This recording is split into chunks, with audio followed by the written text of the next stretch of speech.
الظلام ونور لنا بين هذا الأنام. سكنتم فؤادي وربي العباد وأنتم منائي وأقصى المراد. فهل تسعدوني بصفو الوداد وهل تمنحوني شريف المقام؟ فلا تسقموني بطول الجفاء ومنوا. بسم الله الرحمن الرحيم. الحمد لله رب العالمين وبه نستعين على أمور الدنيا والدين، وصلى الله وسلم وبارك على سيدنا محمد سيد الأولين والآخرين وحبيب رب العالمين وخاتم الأنبياء والمرسلين، صلى الله وسلم وبارك عليه وعلى آله وصحبه وتابعين لهم بإحسان إلى يوم الدين. سبحانك لا علم لنا إلا ما علمتنا إنك أنت العليم الحكيم. اللهم اغننا بالعلم وزينا بالحلم واكرمنا بالتقوى وجملنا بالعافية برحمتك يا أرحم الراحمين. اللهم إنا نعوذ بك من علم لا ينفع ومن قلب لا يخشع ومن دعاء لا يسمع ولا يستجاب له. اللهم إنا نسألك فهم النبيين وحفظ المرسلين وإلهام الملائكة المقربين، نوينا التعلم والتعليم والإفادة والاستفادة وتذكر وتذكير والحث على طلب العلم والتمسك بكتاب الله وبسنة رسوله محمد صلى الله عليه وسلم والعمل بما فيهما وتبليغهما ابتغاء مرضات الله وتوفيقه وقربه وثوابه، نوينا الدلالة على الهدى والعمل بالخير. ثم أما بعد، فنواصل إن شاء الله تبارك وتعالى تفسير القرآن وتفسير آيات الأحكام، ولا زلنا في سورة الفاتحة. InsyaAllah kita sambung pengajian tafsir suratul Ahkam dan kita masih dalam surah Al-Fatihah. قال الله تبارك وتعالى بعد البسملة قال الرحمن الرحيم. Allah Subhanahu wa taala berfirman dalam Al-Quran selepas Al-Basmalah, Ar-Rahman Ar-Rahim. وهما اسمان من أسمائه تعالى.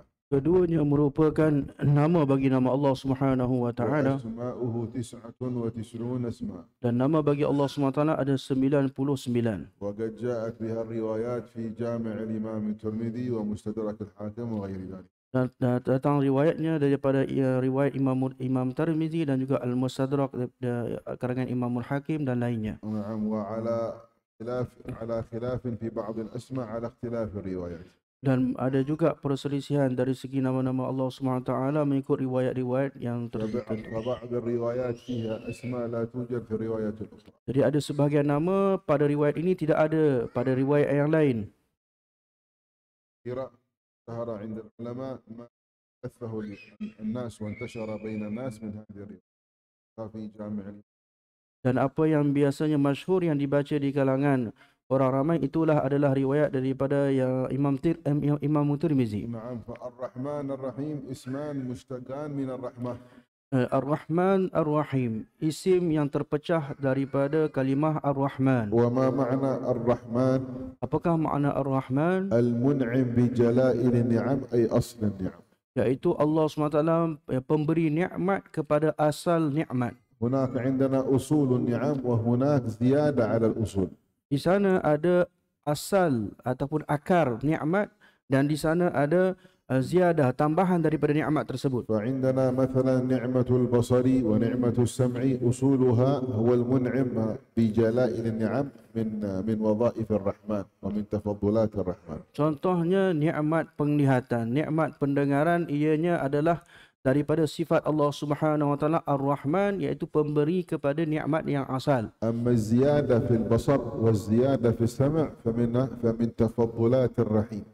Adapun tambahan daripada penglihatan ataupun pendengaran itu adalah daripada sifat Allah SWT Ar-Rahim. ومعنى الرحمن أي صاحب الرحمة التي لا نظير لها، أي لا يتصور أحد مقدار تلك الرحمة الشاملة التي وسعت جميع الخلق في مصالح معاشهم ومعادهم. Maksudnya Ar-Rahman iaitu maksudnya ذو الرحمة صاحب الرحمة التي لا نظير له فيها. Yang mana orang yang mempunyai sifat rahmah yang tidak ada seumpamanya. نعم وهي شاملة لمصالح العباد.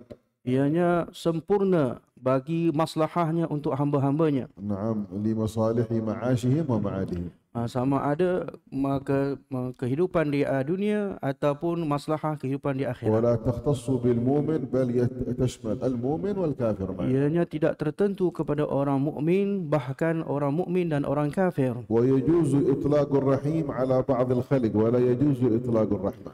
Boleh nak menggunakan nama Allah Subhanahu Wa Taala pada makhluk sifat Ar-Rahim ataupun Ar-Rahman tidak boleh digunakan pada makhluk. فيحرم أن يتسمى إنسان بالرحمن مثلا أو برحمن. Contoh haram nak namakan seseorang itu dengan Rahman. بخلاف أن يتصف إنسان بالرحيم لقد جاءكم رسول من أنفسكم عزيز عليه ما عنتم حريص عليكم بالمؤمنين رؤوف رحيم. وصفه بالرحيم. Berlainan dengan Ar-Rahim. Adapun sifat Ar-Rahim Allah SWT telah sebut bahawa di antara sifat Rasulullah SAW laqad ja'akum sehingga akhirnya Raufur Rahim. نعم وقد تجاسر وتجرأ مسيلمة الكذاب فسمى نفسه رحمن اليمامة. Al-Musailamah Al-Kadzdzab telah melampaui batas kerana dia telah menamakan dirinya Rahmanul Yamamah. نعم. Ar-Rahmanu ya Al-Yamamah. نعم وهو قد ادعى النبوة. Dia telah mendakwa النبوة في عصر النبي محمد صلى الله عليه وسلم. Dia telah mendakwa dirinya adalah seorang nabi di zaman baginda Nabi SAW masih hidup. نعم وسمى نفسه برحمن اليمامة ولم يتسمى به أحد من العرب قبله ولا بعده. Dia namakan dirinya Rahmanul Yamamah. Tidak ada pun bangsa Arab yang menamakan sedemikian sebelumnya dan selepasnya. ولهذا جاء الرحمن بخصوص الابتهال والدعاء إلى الله سبحانه وتعالى. Kerana itulah Ar-Rahman juga nama yang kita gunakan khusus untuk kita berdoa bersungguh-sungguh kepada Allah Subhanahu wa ادعوا taala. الله أو ادعوا الرحمن أيما تدعو فله الأسماء الحسنى فجعل الرحمن مما يلتجأ إليه ولا يكون الالتجاء إلا إلى الله سبحانه. Jadi Allah SWT firman dalam Al-Quran, Qul ud'ur Rahman. Jadi nama itu digunakan untuk kita mengharapkan berdoa kepada Allah Subhanahu wa taala. ولم يقل قل ادعوا الله وادعوا الرحيم. قال ادعوا الله وادعوا الرحمن. Allah SWT tak sebut ud'u Allah ataupun ud'u Rahim. Allah sebut dalam Al-Quran Qul ud'ur Rahman. نعم ولما كان الرحمن من خصوصياته سبحانه وتعالى Oleh kerana Ar-Rahman ini adalah keistimewaan bagi Allah Subhanahu wa taala وكان العرب يعرفون هذا dan orang-orang Arab mengetahui akannya. ولهذا قال الله سبحانه وتعالى على لسانهم أجعلنا من دون الرحمن آلهة يعبدون. Kerana itulah Allah SWT berfirman dalam Al-Quran melalui lisan mereka, adakah kami jadikan selain daripada Ar-Rahman Tuhan untuk mereka sembah? الرحمن هو المستحق للعبادة. Jadi hanyalah Ar-Rahman yang layak untuk disembah. نعم قال الله سبحانه وتعالى الرحمن الرحيم مالك يوم الدين. مالك وفي قراءة ملكي. Kemudian firman Allah SWT Maliki Yaumiddin dan mengikut satu qiraat yang lain Maliki Yaumiddin tanpa ada alif. قرأ بها نافع وابن كثير. Ianya dibaca oleh Imam Nafi' dan juga Ibn Kathir. نعم وقراءة ملك أفصح أبلغ. Dan qiraah Malik yakni bil alif bil mad. ملك بدون مالك ملك. Bacaan tanpa mad itu lebih afsah, iaitu Maliki. نعم وهي قراءة ابن كثير كما قلنا وقراءة نافع. Iaitulah bacaannya qiraahnya Ibn Kathir dan juga bacaannya Imam Nafi'. وكان بعض الصحابة يقرأ بها هو ابن عمر وأبو الدرداء وغيره. Dan sebahagian sahabat membaca mengikut riwayat tersebut iaitu Ibnu Umar dan juga Abi Darda dan lainnya. لماذا كانت ملك أفصح من مالك؟ Kenapa Maliki lebih afsah, lebih fasih daripada Maliki? لأنه ما من ملك إلا ويملك. Tidak ada satu pun raja melainkan ianya akan memiliki. وليس كل مالك ملك. Bukan semua yang malik yang mempunyai itu boleh memiliki. فأنا وأنت لا نملك. Saya dan kamu memiliki. أنت تملك السيارة حقك، تملك البيت حقك، تملك العمل حقك، تملك الثياب حقك، أنت مالك. ولكن لست بملك. Kamu memiliki kereta, pakaian kamu dan harta kamu. Jadi kamu itu adalah malik tapi bukan malik. صحيح أو لا؟ Betul ataupun tidak? لكن الملك لابد أن يكون مالك. الملك لابد أن يكون مالك وملكه عظيم. Jadi adapun al-malik, jadi dia mestilah boleh juga jadi malik dan juga dia memiliki satu yang sangat besar sekali. ولهذا جاءت قراءة ملك يوم الدين. Karena itulah datang qiraat ataupun bacaan Maliki Yaumiddin. وكان بعض شيوخنا متع الله بهم وبعضهم قد درج إلى رحمة الله رحمه الله تبارك وتعالى يجمع بين القراءتين، يقرأ في الركعة الأولى مالك يوم الدين ويقرأ في الركعة الثانية ملك يوم الدين. Adapun guru-guru kami sebahagian mereka, adapun yang telah pergi bertemu Allah SWT, mereka ini menghimpunkan dua riwayat. Rakaat pertama dia membaca Malik dengan mad, rakaat yang kedua dia baca dengan Malik Yaumiddin tanpa mad. نعم. ويوم الدين هو يوم الجزاء والحساب. يوم القيامة. Yaumuddin adalah hari pembalasan, iaitulah hari kiamat. نعم. قال الله سبحانه وتعالى مالك يوم الدين. وجاء في الحديث عنه صلى الله عليه وسلم افعل ما شئت كما تدين تدان، أي كما تجزي تجازى. Nabi كما SAW تدين تفعل تجازى تدان. Nabi SAW bersabda, lakukanlah apa saja kamu kehendaki, kama tadin tudan, sebagaimana yang kamu buat begitulah kamu akan dibalas. نعم. وفي سورة الصافات أئنا لمدينون أي محاسبون ومجزيون. Dalam surah Al-Safat Allah Taala berfirman, adakah kami ini akan dihisab? إياك نعبد. Iyyaka na'budu, والعبادة هنا بمعنى نذل ونخشع لك يا الله. iaitu kami khusyuk dan menghina diri adalah kepadamu ya Allah. وجاءت قراءة نعبد إياك نعبد. Adapun sebahagian qiraat membaca dengan ni'budu, iyyaka ni'budu. نعم. قرأ بها الحسن البصري، سيدنا الحسن البصري. Riwayat itu telah dibaca oleh Al-Imam Hasan Al-Basri. نعم. وكذلك جاءت قراءة يعبد إياك يعبد.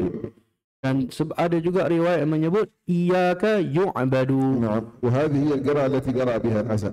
Dan inilah antara qiraat yang dibaca oleh Al-Hasan Al-Basri. وأما نعبد فقرأ بها زيد بن علي.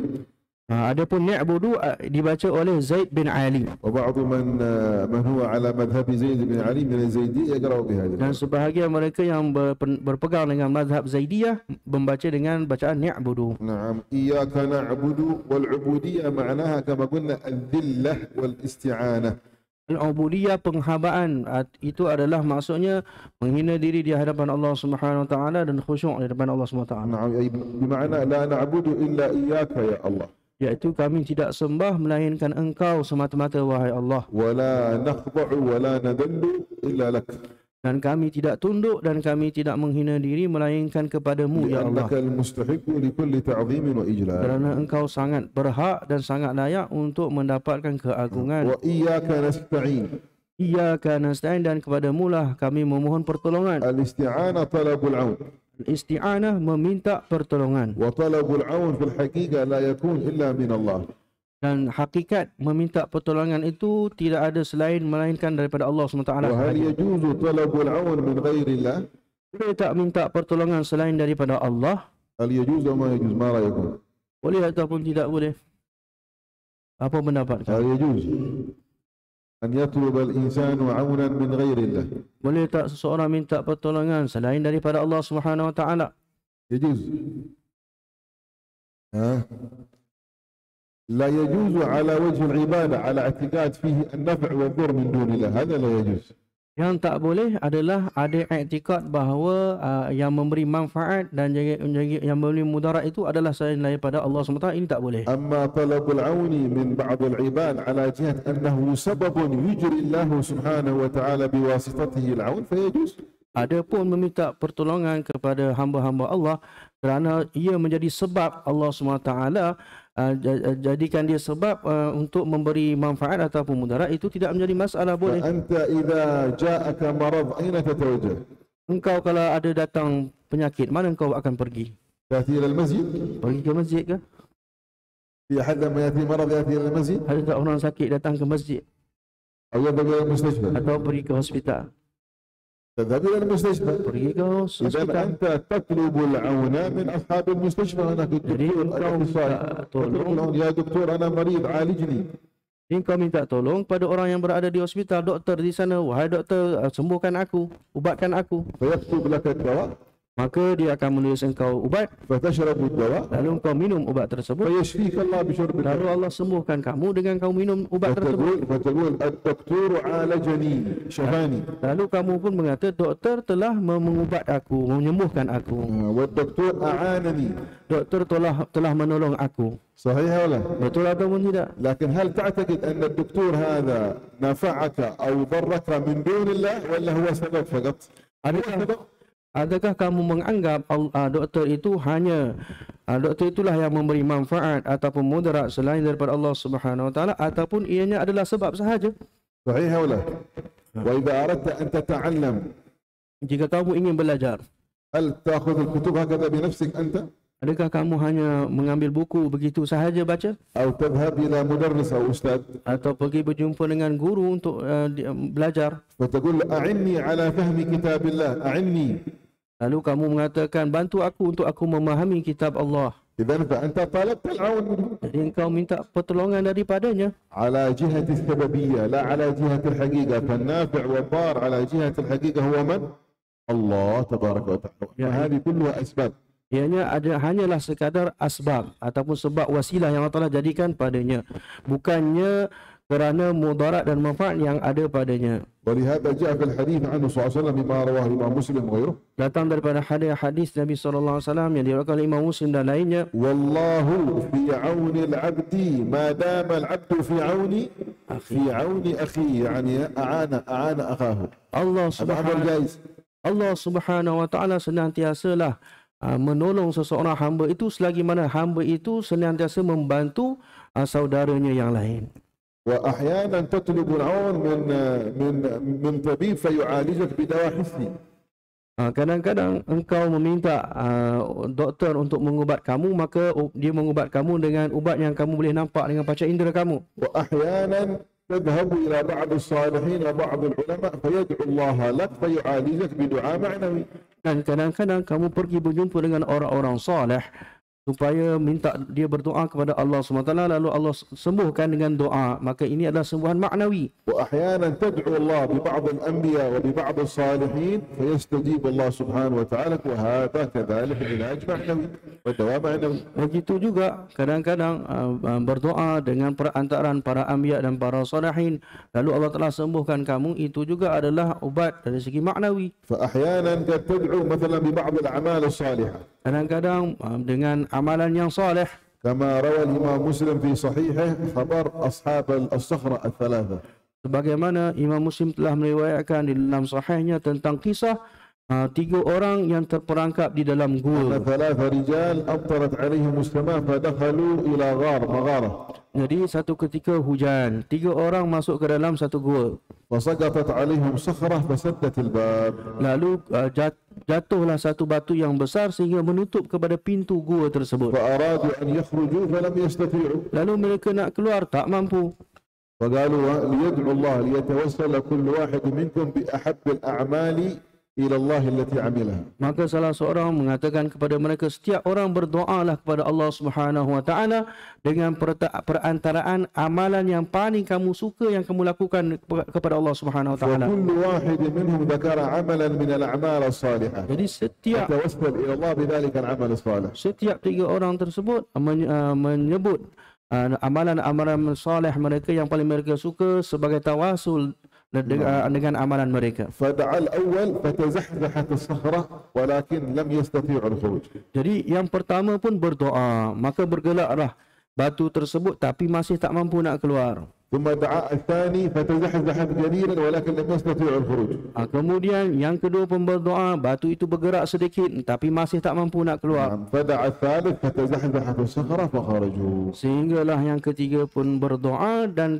batu itu bergerak sehingga semua mereka mampu untuk keluar. هذه نوع من أنواع الإعانة الاستعانة بغير الله ولكن بواسطة سبب موصل إلى الله سبحانه وتعالى. Ini adalah di antara minta tolong dengan amalan-amalan sebagai satu sebab untuk sampai kepada Allah Subhanahu wa taala. وقد مثلا يأتي بعض الصحابة كبعض العميان يأتي فيقصد النبي صلى الله عليه وسلم. Ada seorang buta di kalangan sahabat pergi berjumpa dengan Nabi SAW. ويقول يا رسول الله أنا أعمى ادعو الله أن يرجع إلي بصري يعود إلي بصري. Maka dia pun berkata, wahai Rasulullah, saya ini seorang buta, mintalah kepada Allah SWT agar mengembalikan penglihatanku. ويقول له النبي صلى الله عليه وسلم اذهب إلى الميضأة فتوضأ. Lalu Nabi SAW menyuruhnya pergi ke tempat wuduk untuk berwuduk وصلي ركعتين dan sembahyang 2 rakaat وقل بعد الصلاة dan katakanlah selepas salat, اللهم إني أتوجه إليك بنبيك محمد نبي الرحمة اللهم إني أتوجه بك بنبيك محمد اللهم إني أتوجه إليك بنبيك محمد نبي الرحمة. Kemudian dia pun berdoa dengan doa yang diajar oleh baginda Nabi SAW. Ya Allah, aku bertawajuh kepadamu dengan Nabimu, Nabi Rahmat. Ya Muhammad, inni atawajjahu bika ila Rabbi an yaqdiya hajati. Wahai Muhammad, aku bertawajuh kepada Allah denganmu untuk Allah SWT mengqadakan, menunaikan hajatku. Allahumma syafi'hu fiyya wa syafi'ni fi nafsi wa rudda alayya basari. Faradda Allah subhanahu wa ta'ala alaihi basarahu. Ya Allah, berikanlah syafaatmu melalui baginda Nabi SAW dan kembalikanlah penglihatanku. Lalu Allah SWT mengabulkan doanya dan mengembalikan penglihatannya. فدخل ذلك الصحابي على النبي صلى الله عليه وسلم والصحابة جالسون قالوا فكأن ما به ذر قط يعني الله سبحانه وتعالى أعاد عليه بصره. Maka ketika para sahabat itu telah selesai, dia kembali kepada Rasulullah SAW bersama para sahabatnya, dan para sahabat melihat seolah-olah orang ini tidak pernah buta pun sebelum itu. فقال له النبي صلى الله عليه وسلم كلما أصابتك حاجة فاحتجت إلى مثلها فعد إلى مثلها بالدعاء. Lalu Nabi SAW memberitahu kepadanya, setiap kali engkau ada hajat, maka ulanglah doa yang diajarkan oleh baginda Nabi SAW tadi, maka Allah Ta'ala akan tunaikan. وهذا يسمونه التوسل بالنبي صلى الله عليه وسلم في حال حياته أو بعد وفاته. Ini adalah doa untuk tawasul dengan Nabi SAW sama ada baginda SAW masih hidup ataupun selepas wafat baginda. ومذهب أهل السنة والجماعة من السادة الأشاعرة الماتريدية جوازه. Dan mengikut mazhab Ahlussunnah wal Jamaah di kalangan Asy'ariyah dan Maturidiyah mengatakan ianya adalah harus. وأما قول النبي صلى الله عليه وسلم إذا سألت فاسأل الله وإذا استعنت فاستعن بالله. Adapun sabdaan baginda Nabi SAW, apabila kamu meminta pertolongan, mintalah pertolongan daripada Allah, dan apabila engkau minta perlindungan, mintalah perlindungan daripada Allah. فلا يعني هذا منع التوسل بغير الله سبحانه وتعالى. Bukan ianya menghalang daripada tawasul dengan selain daripada Allah SWT. المعنى إذا سألت حقيقة فاسأل الله وإذا استعنت حقيقة فاستعن بالله. Akan tetapi maksud hadis tersebut ialah kalau kamu minta secara hakikat, maka mintalah kepada Allah Subhanahu wa taala, dan minta hakikat perlindungan itu adalah daripada Allah Subhanahu wa taala. بدليل أنه في أصل الحديث في آخر الحديث نسب النفع والضر للعباد للناس. Dalilnya على جهة السببية. Dalilnya di akhir hadis dinisbahkan mudarat dan manfaat itu kepada hamba Allah Subhanahu wa taala sebagai satu sebab. قال يا ابن عباس إذا سألت فاسأل الله وإذا استعنت فاستعن بالله واعلم أن الأمة لو اجتمعوا على أن ينفعوك شوف نسب النفع إليهم لو اجتمعوا على أن ينفعوك بشيء لم ينفعوك إلا بشيء قد كتبه الله لك. Lalu فنسب لهم النفع على جهة السببية نفع على جهة الحقيقة إلا بما كتبه الله لك.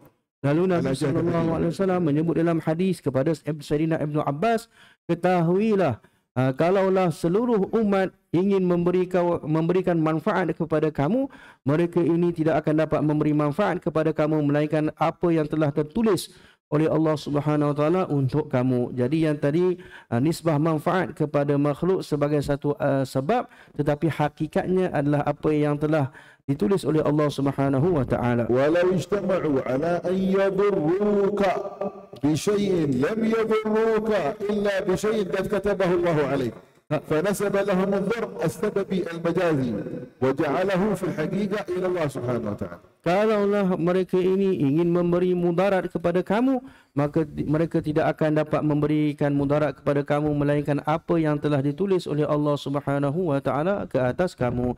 Jadi mudarat yang pertama adalah sebab. Jadi umat ini menjadi satu sebab kalau nak beri mudarat kepada kamu, dan yang terakhirnya ialah hakikatnya mudarat itu adalah apa yang telah ditulis oleh Allah Subhanahu wa taala. إذن فيفهم الحديث من خلال السياق في الحديث نفسه. Jadi boleh difahami hadis ini melalui siaq ataupun mengikut hadis ini kita boleh faham apa yang dimaksudkan oleh Nabi SAW. اهدنا الصراط المستقيم والهداية هنا بمعنى الدلالة. Ihdinas siratal mustaqim, iaitu petunjuk kepada jalan yang lurus, meminta petunjuk kepada jalan yang lurus. ومن ذلك قول الله تبارك وتعالى Iaitu firman Allah Subhanahu wa taala, وأما ثمود فهديناهم بمعنى دللناهم على الخير فاستحبوا العمى على الهدى. wa amma samuda, adapun kaum Samud فهديناهم maka kami memberi petunjuk kepada mereka, tetapi mereka lebih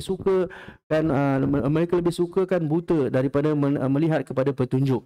نعم. ومن ذلك قول الله تبارك وتعالى وإنك لتهدي إلى صراط مستقيم أي تدل إلى صراط مستقيم. Dan di antaranya firman Allah Subhanahu wa taala, sesungguhnya engkau ini latahdi, yakni engkau ini menunjuk kepada jalan yang lurus. ومن ذلك قول الله تبارك وتعالى الحمد لله الذي هدانا لهذا وما كنا لنهتدي لولا أن هدانا الله. Begitu juga firman Allah Subhanahu wa taala, alhamdulillahillazi hadana, iaitu menunjukkan kepada kami.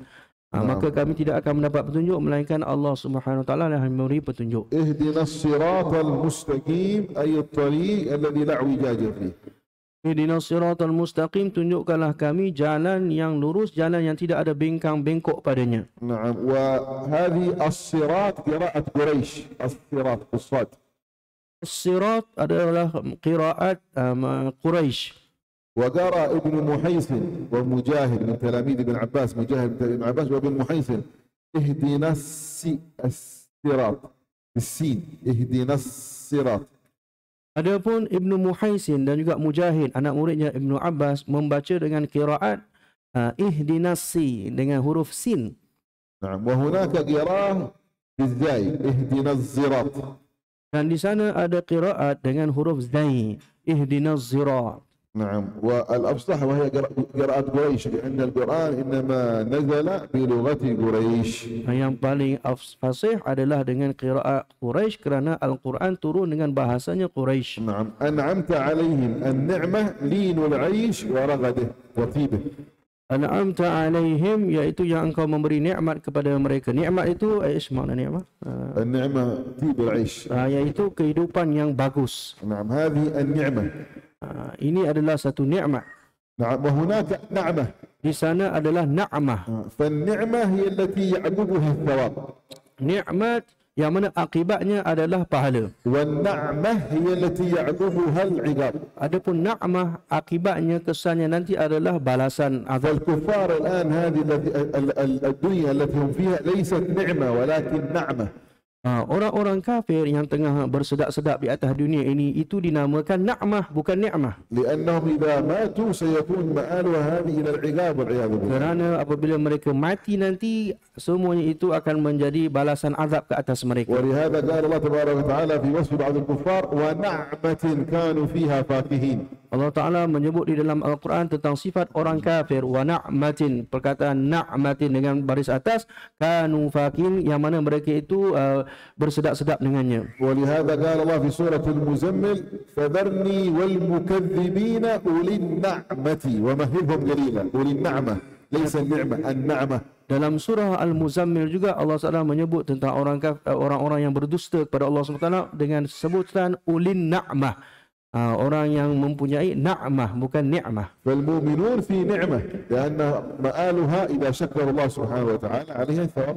Jadi orang-orang mukmin, mereka ini berada dalam nikmah, kerana akibatnya selepas itu adalah mereka akan mendapat pahala. غير المغضوب وهم اليهود ولا الضالين وهم النصارى. هكذا فسرها النبي صلى الله عليه وسلم. Ghairil, bukanlah al-maghdubi alaihim waladdallin, itulah yang dimaksudkan golongan Yahudi dan Nasara, Begitulah yang ditafsirkan oleh baginda Nabi SAW. نعم لأن الله سبحانه وتعالى غضب على اليهود قال وباءوا بغضب من الله. Kerana Allah Subhanahu wa taala murka marah kepada orang-orang Yahudi, waba'u bighadabin minallah, maka mereka telah mendapat murka daripada Allah Subhanahu wa taala. وقال الله سبحانه وتعالى في الآية الأخرى من لعنه الله وغضب عليه وجعل منهم القردة والخنازير. فغضب الله عليه أي اليهود. Dan dalam firman yang lain Allah Subhanahu wa taala menyebut tentang orang-orang Yahudi, mereka dilaknat oleh Allah Subhanahu wa taala dan juga ghadiba alaihim, dan Allah taala murka ke atas mereka. والنصارى ضلوا طريق الحق. Dan orang-orang Nasara pula, mereka itu sesat daripada jalan yang benar. وقد قال الله سبحانه وتعالى في حقهم قد ضلوا من قبل وأضلوا كثيرا وضلوا عن سواء السبيل وهم النصارى. Allah berfirman dalam Al-Quran tentang orang-orang Nasara bahawa mereka ini telah qad dallu wa adallu katsira, dan mereka telah menyesatkan ramai orang. Wa dallu an sawa'is sabil, dan mereka telah sesat daripada jalan yang lurus. نعم ولا الضالين آمين وهي كلمة بمعنى استجب يا الله دعاء. Dan amin itu adalah kalimah, iaitu ya Allah, istajiblah, perkenankanlah doa ini wahai Allah. نعم هذا خلاصة تفسير سورة الفاتحة. Ini adalah ringkasan surah tafsir surah Al-Fatihah. سنأتي الآن إلى بعض الأحكام التي فيها. Sekarang kita akan masuk tentang hukum hakam yang ada di dalamnya. الحكم الأول هل البسملة آية من القرآن أو ليست آية؟ Yang pertama, adakah Al-Basmalah ayat daripada Al-Fatihah ataupun tidak? وهل هي آية من القرآن كذلك؟ Adakah ianya ayat daripada Al-Quran? أجمع العلماء على أن بسم الله الرحمن الرحيم في سورة النمل هي آية من القرآن. إنه من سليمان وإنه بسم الله الرحمن الرحيم هذه آية من القرآن بلا خلاف. Ulama semua sepakat, tidak ada khilaf bahawa Al-Basmalah yang ada di dalam innahu min Sulaiman innahu bismillahirrahmanirrahim itulah ayat daripada Al-Quran. وأما البسملة التي في أوائل السور هل هي من القرآن ومن الفاتحة أو ليست من القرآن ولا الفاتحة اختلفوا. Adapun Al-Basmalah pada permulaan Al-Fatihah itu, adakah ianya daripada Al-Quran ataupun adakah ianya daripada Al-Fatihah? أما الإمام الشافعي وهو مذهبنا ومذهبكم يا أهل ماليزيا أنها آية من الفاتحة وآية من كل سورة إلا التوبة. Adapun Imam Syafi'i berpendapat bahawa ianya adalah salah satu ayat daripada Al-Quran, daripada Al-Fatihah, dan ayat dan semua surah-surah kecuali At-Taubah. وسنذكر أدلة الشافعي بعد قليل. Dan kita akan menyebutkan dalil bagi Imam Syafi'i sebentar lagi. وأما الإمام مالك المالكية السادة المالكية أصحاب مذهب الإمام مالك فعندهم ليست آية من الفاتحة ولا من شيء من سور القرآن. Adapun di sisi Imam Malik yang berpegang dengan mazhab Maliki, ianya bukan daripada Al-Fatihah dan bukan daripada Al-Quran. نعم وأما مذهب أبي حنيفة Adapun mazhab Abu Hanifah, هي آية من القرآن ولكنها ليست آية من الفاتحة. ianya adalah ayat daripada Al-Quran, bukan daripada surah Al-Fatihah. وإنما أنزلها الله آية من القرآن للفصل بين السور حتى تعرف السورة هذه انتهت تبدأ سورة جديدة Adapun فاصلة بين السور. Al-Basmalah di antara surah itu adalah untuk memisahkan antara surah yang sebelumnya dan surah selepasnya. وأما الحنابلة Adapun di sisi ulama Hanabilah Al-Hambali, كمذهب الشافعي عندهم آية من الفاتحة mazhab mereka seperti mazhab Syafi'i, ayat daripada surah Al-Fatihah. ولكنهم اختلفوا في الجهر بها فقط اختلفوا في الجهر بها. Akan tetapi mereka berselisih pada nak menyaringkannya ataupun tidak. هل يسن الجهر بها أو لا يسن؟ Adakah disunatkan menyaringkannya ataupun tidak? وعندنا الشافعية يسن Di sisi ulama Syafi'i sunat. وأما عند الحنابلة لا يسن. Di sisi ulama Al-Hanabilah tidak disunatkan. ولهذا لو صليت في الحرم المكي Kalau kamu sembahyang di tanah haram, ما يقول بسم الله الرحمن الرحيم. mereka tak menyebut dengan jelas Bismillahirrahmanirrahim. الله أكبر الحمد لله رب العالمين ما يقول بسم الله الرحمن الرحيم يقولها سرا ثم يجهر بالحمد لله رب العالمين. Jadi selepas هذا مذهب الحنابلة. mereka mengangkat takbiratul ihram, mereka terus, kalau kamu mendengar, mereka hanya membaca dengan perlahan sahaja. Bismillahirrahmanirrahim. Kemudian barulah menyaringkan Alhamdulillahirabbil alamin. Itulah mazhab mereka. ما أدلة الشافعية أو بعض أدلة الشافعية على أنها آية من الفاتحة وآية من كل سورة من القرآن؟ Apakah dalil bagi ulama-ulama mazhab Syafi'i bahawa ianya adalah ayat daripada Al-Quran dan ayat daripada surah Al-Fatihah? أول ما رواه الإمام البخاري رحمه الله تبارك وتعالى. Yang pertama apa yang diriwayatkan oleh Imam Bukhari rahimahullahu taala من حديث سيدنا أنس بن مالك daripada hadis Sayyidina Anas bin Malik أنه سئل عن قراءة رسول الله كيف كانت قراءة رسول الله صلى الله عليه وسلم. ditanya tentang bacaan Rasulullah SAW, bagaimanakah bacaan baginda Rasulullah SAW? فقال كانت قراءته مدا. Adalah bacaan Nabi SAW itu secara mad. قالوا كيف مدا؟ Apakah makna secara mad? قال بسم الله الرحمن الرحيم فنطق بسم الله الرحمن الرحيم أبدا أن استمعها من رسول الله صلى الله عليه وسلم.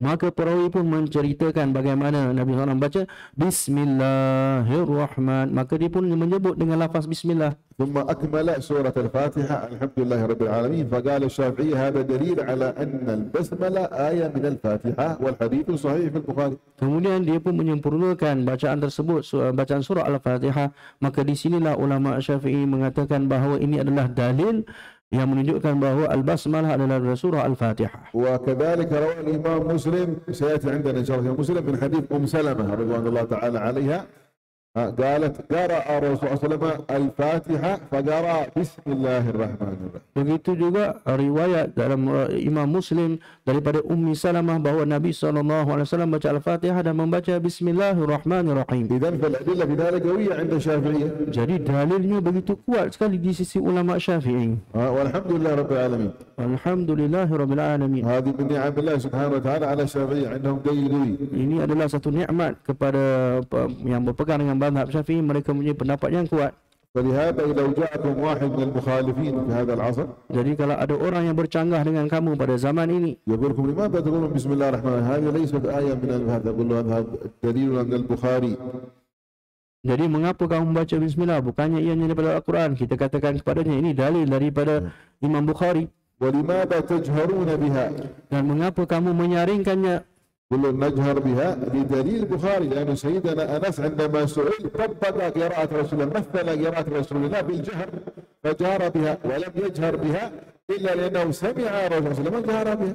Jadi kami menyaringkannya kerana Sayyidina Anas bin Malik ketika menceritakan bacaan Nabi SAW, dia menceritakan dengan nyaring. Maka kalaulah dia tidak mendengar bacaan tersebut daripada Baginda SAW, maka dia tidak akan menyaringkan bacaannya. وكذلك أم سلمة رضوان الله تعالى. Begitu juga Ummi Salamah ridwanullah ta'ala alaiha. هذا بالنسبة للفاتحة. Ini adalah tentang surah Al-Fatihah. أما بالنسبة لغيرها من سور القرآن Adapun selain daripada Al-Fatihah, surah-surah dalam فقد Al-Quran, أخرج الإمام مسلم والنسائي وغيره Imam Muslim telah meriwayatkan dan juga An-Nasa'i dan lainnya. من حديث سيدنا أنس بن مالك كذلك Begitu daripada hadis Sayyidina Anas bin Malik. قال بينما كان النبي صلى الله عليه وسلم ذات يوم بين أظهرنا يعني جالس بيننا Ketika Nabi SAW berada duduk bersama kami, إذ أغفى إغفاء tiba-tiba Nabi SAW tertidur sebentar. ثم رفع رأسه متبسما Kemudian Nabi SAW mengangkat kepalanya dalam senyum. فقال له الصحابة قلنا له ما أضحكك يا رسول الله إيش جعلك تضحك. Lalu kami pun bertanya, wahai Rasulullah, apa perkara yang menyebabkan kau berasa ceria sekali? قال نزلت علي سورة آنفا Lalu Nabi SAW bersabda, turun kepadaku surah sebentar tadi. فقرأ بسم الله الرحمن الرحيم إنا أعطيناك الكوثر فصل لربك وانحر إن شانئك هو الأبتر ففتحها ببسم الله الرحمن الرحيم. Lalu Nabi SAW pun membaca Bismillahirrahmanirrahim, Inna a'tainakal kautsar hingga akhirnya. Jadi Nabi SAW mulakan surah tersebut dengan Bismillahirrahmanirrahim. فقال الشافعية فهذا دليل على أن البسملة في الفاتحة وفي غير الفاتحة. Jadi berkata ulama mazhab Syafi'i, ini adalah dalil bahawa Al-Basmalah ada pada surah Al-Fatihah dan selain daripada surah Al-Fatihah. ثم أن المصحف الذي تواتر عن الصحابة عن سيدنا أبي بكر وعمر وعثمان ثم انتشر بعد عثمان كله يفتتح القرآن ببسم الله الرحمن الرحيم ما عدا سورة التوبة. والصحابة لم يكتبوا شيئا من رؤوسهم إلا إذا فعل ذلك رسول الله صلى الله عليه وسلم أو أمر به. Baik. Jadi Dan ada pun mushaf yang mutawatir daripada zaman Sayyidina Abu Bakar, Sayyidina Umar, Sayyidina Osman, kemudian ianya tersebar luas.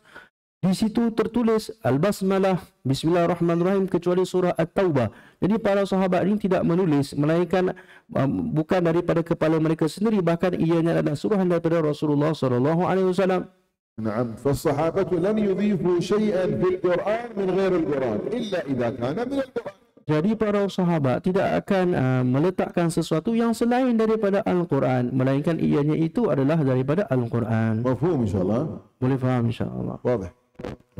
هذا بعض أدلة الشافعية ليس كلها ولكن بعضها ونكتفي إن شاء الله بذلك. Ini sebahagian dalil imam ulama mazhab Syafi'i, bukannya semua. نعم. طيب المالكية قالوا ليست لا من الفاتحة ولا من القرآن. كيف هذا؟ Baik, bagi ulama mazhab Maliki kata pula, mereka kata bukan daripada Al-Quran, bukan daripada surah Al-Fatihah. قالوا جاء حديث عن السيدة عائشة رضوان الله تعالى عليها قالت كان رسول الله صلى الله عليه وسلم يفتتح الصلاة بالتكبير والقراءة الحمد لله رب العالمين لا يقرأ بسم الله الرحمن الرحيم. Jadi datang daripada hadis dari Sayyidatina Aisyah radhiyallahu anha menceritakan tentang Nabi SAW apabila solat buka dengan takbiratul ihram, kemudian meneruskan dengan lafaz Alhamdulillah Rabbil Alamin, tidak baca Al-Basmalah. فالحديث لم تذكر السيدة عائشة أنه لا يقرأ بسم الله الرحمن الرحيم. Hadis ini tidak menyebut bahawa Sayyidina Aisyah menyebut Nabi SAW tidak membaca Bismillahirrahmanirrahim. فهم المالكية منها تقول وكان يفتتح بالحمد لله رب العالمين أنه لا يقرأ بسم الله الرحمن الرحيم. Jadi ulama Maliki istimbat daripada sini, mereka fahami daripada hadis ini bahawa Nabi SAW membukanya dengan Alhamdulillah Rabbil Alamin, bermaksud Nabi SAW tidak baca Al-Basmalah di situ. رد عليهم الشافعي. Ianya telah ditolak oleh ulama Syafi'iyah. قالوا لهم لا دليل لكم في هذا الحديث ما عندكم دليل هذا الحديث. Hadis ini tidak boleh dijadikan dalil untuk kamu. لأن من أسماء الفاتحة سورة الحمد لله رب العالمين. من أسماء الفاتحة سورة الحمد، سورة الفاتحة، سورة الحمد لله رب العالمين، يسمونها كذلك الحمد لله رب العالمين. فقولها يفتتح الصلاة بالتكبير والقراءة بالحمد لله رب العالمين القراءة بالفاتحة. Kerana di antara nama bagi surah Al-Fatihah ialah Alhamdulillahi Rabbil Alamin. Jadi maksud daripada hadis ini ialah maksud Nabi SAW memulakan dengan surah Al-Fatihah. واضح. Jelas. إذن فقال الشافعية لا دليل لكم أيها المالكية في هذا الحديث. Jadi berkata ulama Syafi'i, hadis ini tidak boleh menjadi dalil sandaran untuk kamu. قالوا طيب عندنا حديث ثاني. Kemudian kami ada hadis yang lain. Hadis صحيح الإمام البخاري وصحيح الإمام مسلم. dalam Sahih Imam Bukhari dan Sahih Imam Muslim. من حديث سيدنا أنس. Hadis Sayyidina Anas. قال صليت خلف رسول الله. Saya sembahyang di belakang Rasulullah. وأبي بكر وعمر وعثمان. Dan Abu Bakar dan Umar dan Uthman. فكانوا يستفتحون الصلاة بالحمد لله رب العالمين. Mereka membuka salat dengan Alhamdulillah Rabbil Alamin. في دليل؟ Adakah di sini ada dalil di sini? مثل الأول. Sama seperti yang tadi. مثل الأول بالحمد لله رب العالمين يعني بالفاتحة. Maksud bilhamdulillah Rabbil Alamin itu dengan Al-Fatihah, surah Al-Fatihah. لا في صحيح الإمام مسلم زيادة. وفي رواية مسلم لا يذكرون بسم الله الرحمن الرحيم. هذا دليلنا. Tapi ada tambahan dalam hadis ini, iaitu mereka ini tidak menyebut Bismillahirrahmanirrahim. Jadi ini adalah dalil untuk kami. واضح. Jelas. قال الشافعية لا دليل لكم في هذا. هذا زيادة. دليل لكم. Berkata ulama Syafi'iyah, bahkan hadis ini juga tidak boleh jadi sandaran untuk kamu. إنما هذه إضافة أضافها بعض الرواة. Kerana ini من أخذ عن أنس ممن تلقى الحديث عن أنس فهم من كلام أنس أنه يفتتح بالحمد لله رب العالمين فقال فكان لا يقرأ بسم الله الرحمن الرحيم. هذا فهم ليس من أنس، ليس من كلام أنس الذي حضر مع النبي، وإنما ممن تلقى عن أنس فهم من كلام أنس خطأ. Jadi tambahan ini bukan daripada Sayyidina Anas bin Malik, bahkan daripada perawi yang meriwayatkan hadis, yang memahami daripada hadis Anas bin Malik bahawa mereka tidak menyebut membaca Bismillahirrahmanirrahim. Jadi fahaman mereka ini adalah salah. واضح. Jelas. نحن الآن نقول مذهب الشافعي، نحن شافعية. kita menguatkan dalil mazhab Imam Syafi'i kerana kita bermazhabkan Imam ربما لو Syafi'i. حضر عالم مالكي لناقشنا في هذه الأدلة فأتى بأدلة أخرى. Kemungkinan kalau datang ulama mazhab Maliki di sini mungkin mereka akan berdebat dengan kita dan mendatangkan dalil yang lain. ولكن نحن ندقنكم حجتكم إذا ناقشكم أحد منهم في هذا الحديث. يقول له لا هذا حديث كذا قال عنه العلماء كذا وكذا وكذا. Saya mengajarkan kamu dalil ini supaya nanti kalau ada orang mengatakan kamu salah, tak boleh baca Fatihah, kamu mampu untuk mengeluarkan dalil yang telah dibacakan tadi. نعم. وكذلك قال ومن الدليل ومن الأدلة التي استدل بها المالكية حديث أبي هريرة رضي الله تعالى عنه وأرضاه. Dan di antara dalil yang digunakan ialah dalil mazhab Maliki, hadis riwayat Abu Hurairah radhiyallahu anhu, أخرج الإمام مسلم كذلك في صحيح. diriwayatkan oleh Imam Muslim dalam sahihnya. قال سمعت رسول الله صلى الله عليه وسلم يقول. Beliau berkata, saya mendengar Rasulullah sallallahu alaihi wasallam bersabda, قال الله تعالى Allah berfirman, قسمت الصلاة بيني وبين عبدي saya telah membahagikan solat di antaraku dan di antara hambaku نصفين separuh, ولعبدي ما سأل. dan bagi hambaku apa saja yang dia minta. فإذا قال العبد الحمد لله رب العالمين قال الله تعالى حمدني عبدي. Kalau seorang hamba berkata alhamdulillahirabbil alamin, segala puji bagi Allah, maka Allah pun berkata, berfirman, aku telah dipuji oleh hambaku. وإذا قال العبد الرحمن الرحيم قال الله أثنى علي عبدي. Dan apabila seorang hamba membaca Ar-Rahman Ar-Rahim, Allah berfirman, maka hambaku telah memuji juga kepada. وإذا قال العبد مالك يوم الدين قال الله تعالى مجدني عبدي.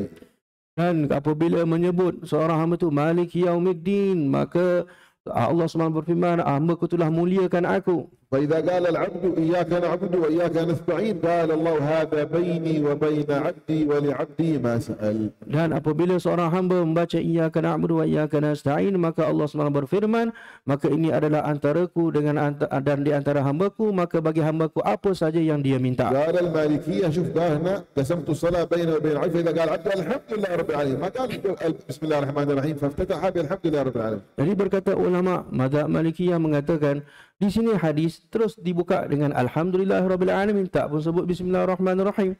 ويمكن أن يجاب على هذا الحديث Mungkin boleh dijawab kepada hadis إنما ini. ذكر الحمد لله رب العالمين لأنه ماذا؟ لأن هذه الحمد هي التي فيها الثناء على الله سبحانه وتعالى. وأما هذا بسم الله الرحمن هذه افتتاحية والافتتاحية لا يترتب عليها شيء. Kerana di sini alhamdu itulah ada pujian terhadap Allah Subhanahu wa taala. Adapun bismillahirrahmanirrahim ianya adalah sebagai satu pembukaan. واضح. إذا هذا أدلة المالكية.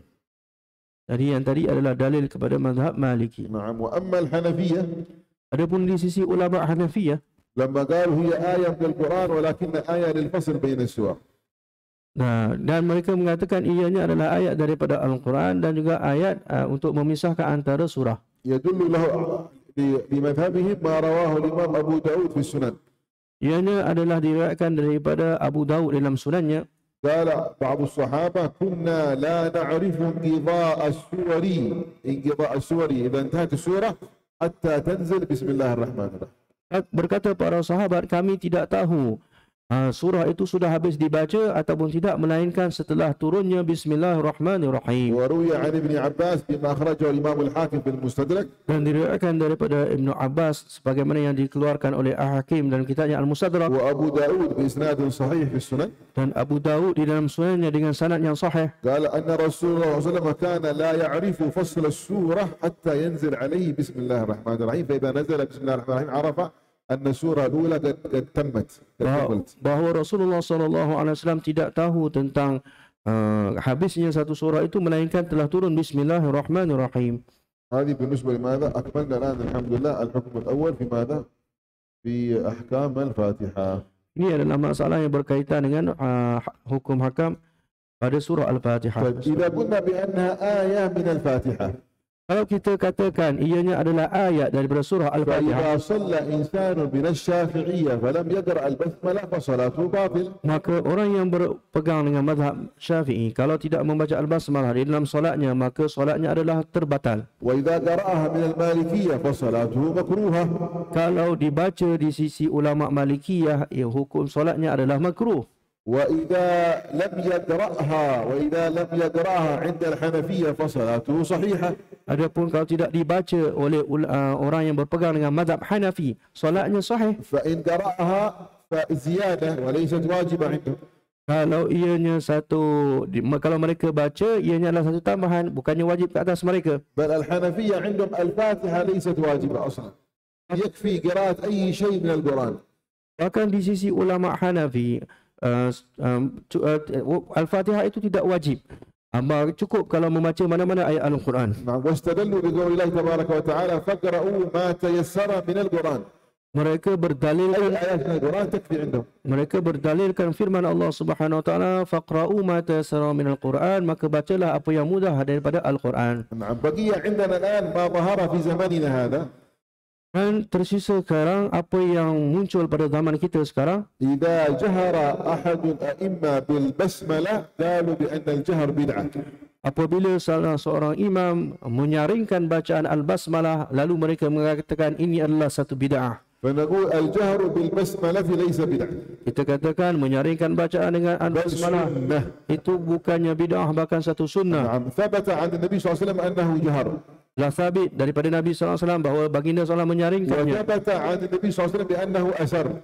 Dan sabit juga Nabi SAW memperlahankannya. فتارة جهر وتارة أسر. Jadi kadang-kadang menyaringkannya, kadang-kadang بدعة ولا الإسرار بدعة. Yang baca kuat pun tidak bid'ah, yang baca perlahan pun tidak bid'ah. ولهذا الحنابلة اختاروا الإسرار.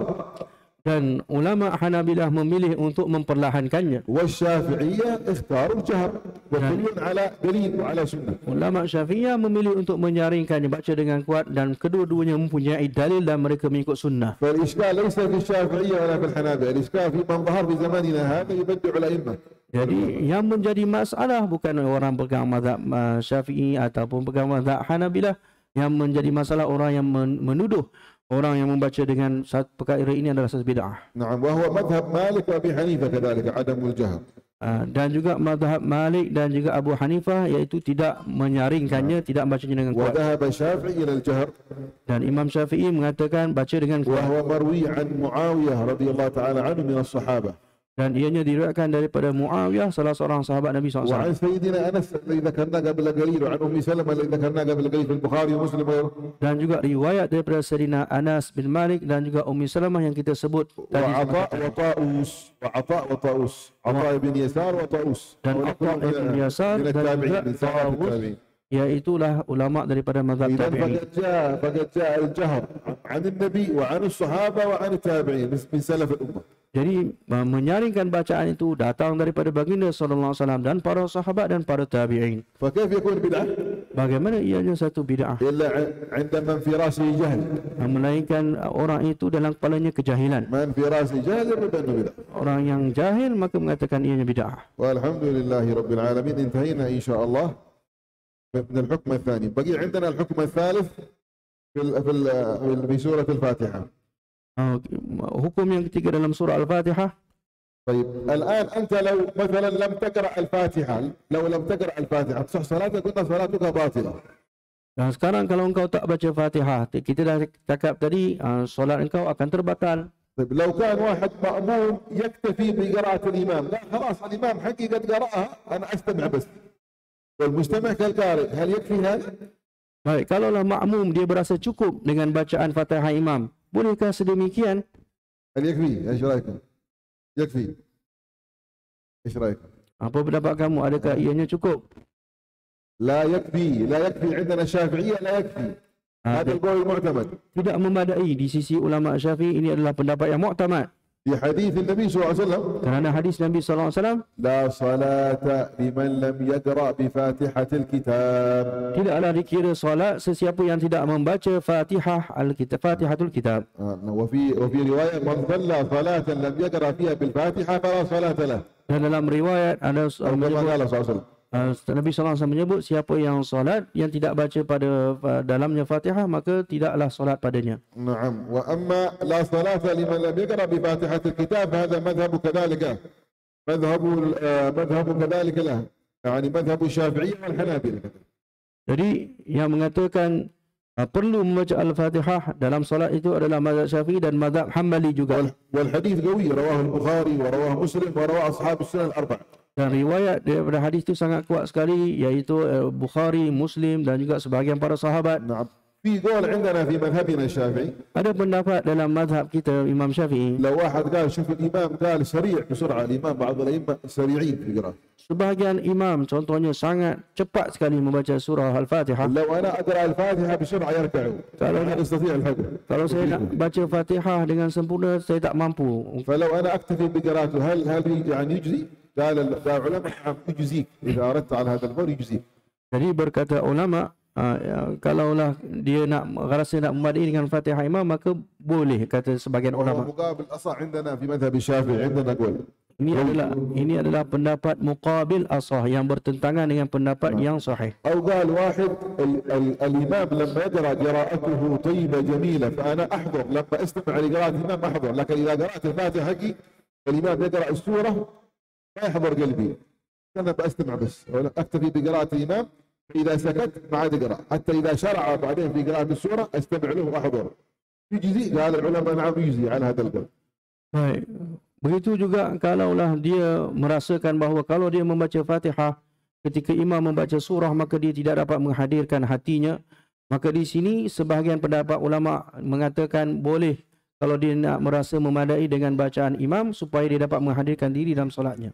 هذا مذهب الشافعية والحنابلة. Ini pendapat mazhab Imam أن Syafi'i. القول المعتمد عندهم أن الفاتحة واجبة على الإمام وعلى المأموم. Jadi pendapat yang muktamad di sisi ulama Syafi'i dan ulama Hambali, Fatihah adalah wajib ke atas imam dan wajib ke atas makmum. وأما المالكية Adapun di sisi ulama Malikiyah, عندهم الفاتحة واجبة، فقط البسملة ليست من الفاتحة، الفاتحة واجبة عندهم. bagi mereka Fatihah wajib, tetapi Al-Basmalah sahaja yang tak wajib.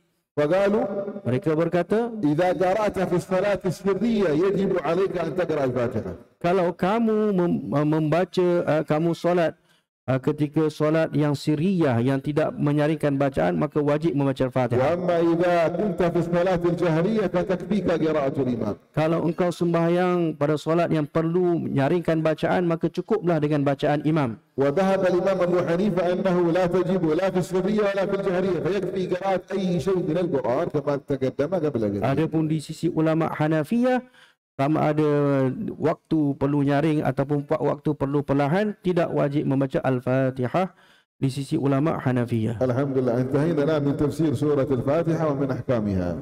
Hanya cukuplah memadai dengan apa sahaja dengan ayat-ayat Al-Quran dan kita telah selesai. إن شاء الله سندخل في سورة البقرة وأحكامها. Dan insyaAllah سورة البقرة وأحكامها.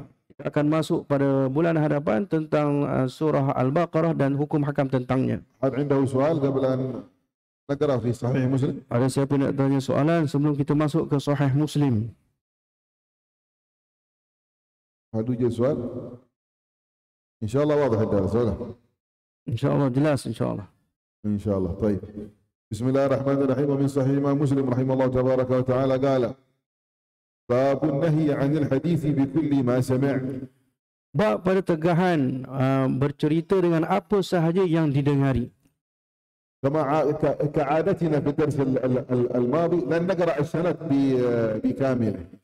Bagaimana kebiasaan kita pada kelas yang lalu, kita tidak akan membaca sanadnya secara sempurna. ولكن نقرأ اسم الصحابي الذي روى هذا الحديث. Akan tetapi kita akan membaca nama sahabat yang meriwayatkan hadis ini. أو إذا كان مثلا أثر عن تابعي نذكر ذلك التابعي ثم نأتي بشيء من ترجمته. Ataupun kalau ianya أو ما يختص به. ataupun asar daripada tabi'in, kita akan ceritakan sedikit tentang tabi'in tersebut. قال عن أبي هريرة رضي الله تعالى عنه قال قال رسول الله صلى الله عليه وسلم كفى بالمرء كذبا أن يحدث بكل ما سمع. Daripada Abu Hurairah radhiyallahu anhu, Rasulullah sallallahu alaihi wasallam bersabda, cukuplah bagi seseorang itu dikira sebagai penipu, iaitu apabila dia menceritakan apa saja yang dia dengar. وروى كذلك الإمام مسلم عن بسنده إلى سيدنا عمر بن الخطاب رضي الله تعالى عنه قال بحسب المرء من الكذب أن يحدث بكل ما سمع. Begitu juga daripada Sayyidina Umar bin Khattab radhiyallahu anhu bahawa Nabi sallallahu alaihi wasallam juga ada kalam Sayyidina Umar. نعم. Kata Sayyidina Umar, bihasbil mar'i, cukuplah seseorang itu dikira juga sebagai pendusta, iaitu menceritakan dengan apa saja yang dia dengar. وأخبرنا ابن وهب هذا من تلاميذ الإمام مالك قال لي مالك اعلم أنه ليس يسلم رجل حدث بكل ما سمع أي من الكذب لا يسلم من الكذب إذا حدث بكل ما سمع. Ibnu Wahab, anak muridnya Imam Malik, telah berkata, Imam Malik telah berkata kepada aku, orang yang sentiasa menceritakan apa saja yang dia dengar, maka dia ni tak selamat daripada menipu. ولا يكون إماما أبدا. Dan tidak boleh menjadi seorang imam وهو selama-lamanya, يحدث بكل ما سمع. iaitu orang yang menceritakan apa saja yang dia dengar. المقصود أن الرجل إذا حدث بكل ما سمع وكثر كلامه كثر خطأه.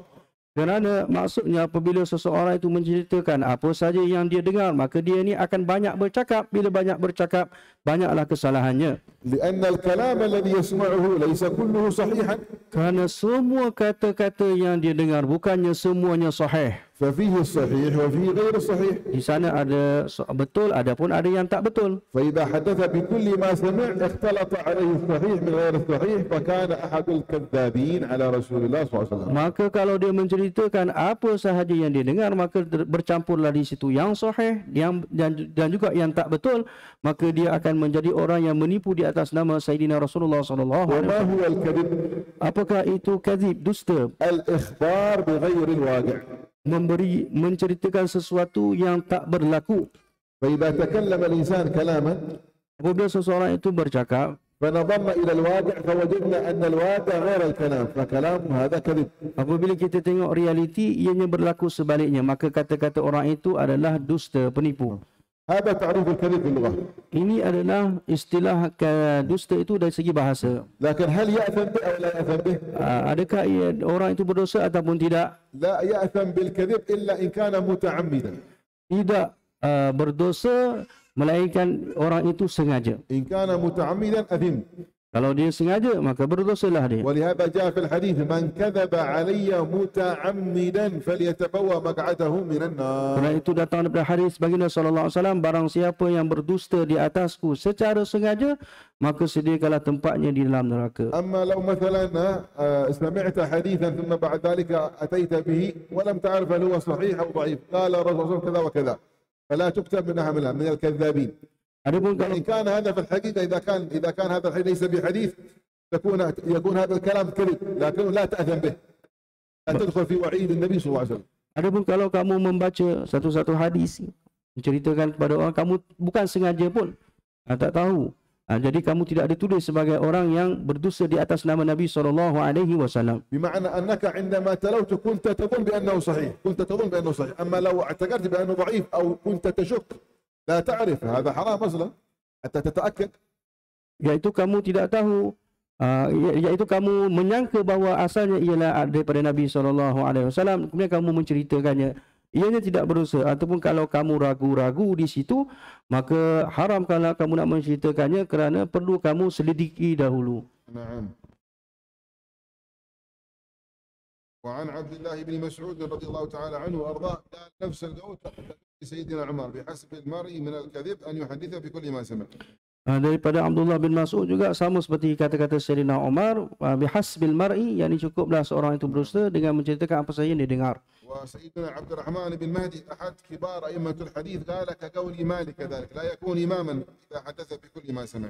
Begitu juga Abdul Rahman bin Mahdi juga seperti kata Imam Malik, iaitu orang itu tidak boleh menjadi imam yang mana orang itu menceritakan apa saja yang dia dengar. ففي هذا الزجر عن التحديث بكل ما سمع الإنسان فإنه يسمع في العادة الصدق والكذب يتنبه وليتحرى. Ini adalah satu teguran bagi orang-orang yang ingin bercerita dengan apa sahaja yang dia dengar. Perlu dia selidiki dahulu.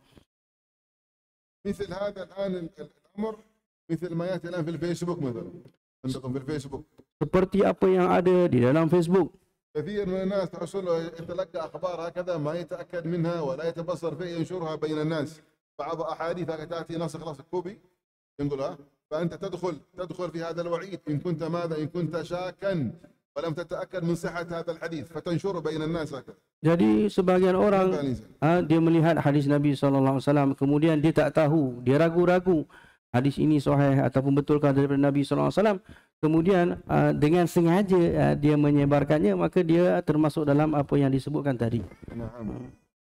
الرحمن بن مهدي هذا من كبار أئمة الحديث، معروف هذا مشهور. Dan Abdul Rahman bin Mahdi salah seorang ulama hadis yang masyhur. وابن وهب هذا تلميذ سيدنا مالك، عبد الله بن وهب اسمه. Dan Sayyidina Ibn Wahab tadi adalah anak muridnya Imam Malik. إمام متفق على جلالته وحفظه. Seorang imam yang disepakati akan keunggulannya وأصله من البصرة. dan asalnya daripada Basrah. نعم. قال وعن سفيان بن حسين قال سألني ياس بن معاوية فقال إني أراك قد كلفت بعلم القرآن. ما معنى كلفت بعلم القرآن؟ يعني ولعته، أحببته بمحبة شديدة. Man qala ياس بن معاوية. Iyas bin Muawiyah يقول لسفيان بن حسين. Sufyan bin Husain berkata kepada Iyas bin Muawiyah, dia mengatakan bahawa dia melihat bahawa engkau ni sangat suka kepada Al-Quran. فقالوا اقرأ علي سورة. Maka bacakanlah ke atasku surah. فقرأ علي سورة. Maka dia pun membaca surah kepadanya. فلما قرأ علي سورة قال أفسرها لك حتى أو فسرها لي حتى أنظر. Maka فسرها لي حتى أنظر. tafsirkanlah Quran itu kepada aku supaya aku dapat melihatnya. ففسرها سفيان. Maka ditafsirkan oleh Sufyan. فقال لي احفظ علي ما أقول لك. Maka hafallah apa yang aku akan ceritakan kepada kamu. يعني بعطيك كلام الآن احفظه. Saya akan memberi satu ucapan, engkau hafallah ia. فقال إياك والشناعة في الحديث. ما الشناعة في الحديث؟ يعني رواية المنكرات من الأحاديث والضعاف من الأحاديث. إياك الشناعة في الحديث، إياك أن تروي المنكرات من الحديث. Berhati-hatilah, berjagalah daripada kamu meriwayatkan apa yang mungkar daripada hadis-hadis. والشناعة إنما كانت شناعة لأن النفوس تشنعها، بمعنى تستقبحها إذا كانت منكرة، فيها ألفاظ منكرة ومعاني منكرة. Kerana di dalamnya mungkin ada lafaz-lafaz yang tidak menyenangkan hati sebenarnya. فإنه قلما حملها أي الأحاديث المستنكرة أحد إلا ذل في نفسه وكذب في حديثه، قال الناس بأنه كذب. Jadi orang-orang yang meriwayatkannya ini kebanyakannya orang yang akan menghinakan kepada dirinya dan orang akan menuduhnya seorang penipu. وقال سيدنا عبد الله بن مسعود لبعض أتباعه وأصحابه. Berkata Sayyidina Abdullah bin Mas'ud kepada pengikut-pengikutnya, ما أنت بمحدث يوما حديثا لا تبلغه عقولهم، يعني لا تقبله عقولهم إلا كان لبعضهم فتنة. yakni engkau nanti kalau engkau akan menceritakan satu hadis yang tidak sampai kepada akal mereka, maka ianya akan menyebabkan fitnah di antara mereka. مثلا بعض الناس يذكر بعض الأشياء التي لا تتقبل العقول في المجالس العامة. Contohnya orang menceritakan sesuatu perkara yang tidak boleh diterima akal oleh di dalam majlis yang umum. فليس كل كلام يقال في المجالس العامة. Bukan semua nak diceritakan di majlis yang umum. فإذا جيت مثلا إلى بعض المجالس تذكر بعض الكرامات حق الأولياء والأصولها، ما تقبلها عقول بعض الناس، لا تذكرها لأن بعض الناس سيكون عنده فتنة سيشك في دينه. Jadi contohnya kamu menceritakan sebahagian karamah para aulia di majlis-majlis yang ada sebahagian orang tidak dapat menerimanya, maka akan menjadi fitnah dalam agama dia. ولا يعني أنك لا تذكر الكرامات في المجالس العامة، لا يعني هذا. Bukan maksudnya tak boleh sebut langsung tentang karamat para aulia di majlis yang umum. ولكن إذا أردت أن تذكرها اذكرها، ولكن اجعل قبلها أدلة أو بعدها أدلة بحيث أن تكون هذه مقوية لما ذكرت. Kalau kamu nak menceritakannya, sebelum kamu nak ceritakan dalil ataupun selepasnya kamu ceritakan tentang karamah, juga datangkan juga dengan dalil supaya menguatkan apa yang kamu ceritakan. واضح إن شاء الله. Jelas insya-Allah. نكتفي بهذا إن شاء الله. Jadi sekadar itu saja insya-Allah untuk hadis. هذا عنده سؤال؟ Ada siapa nak tanya soalan?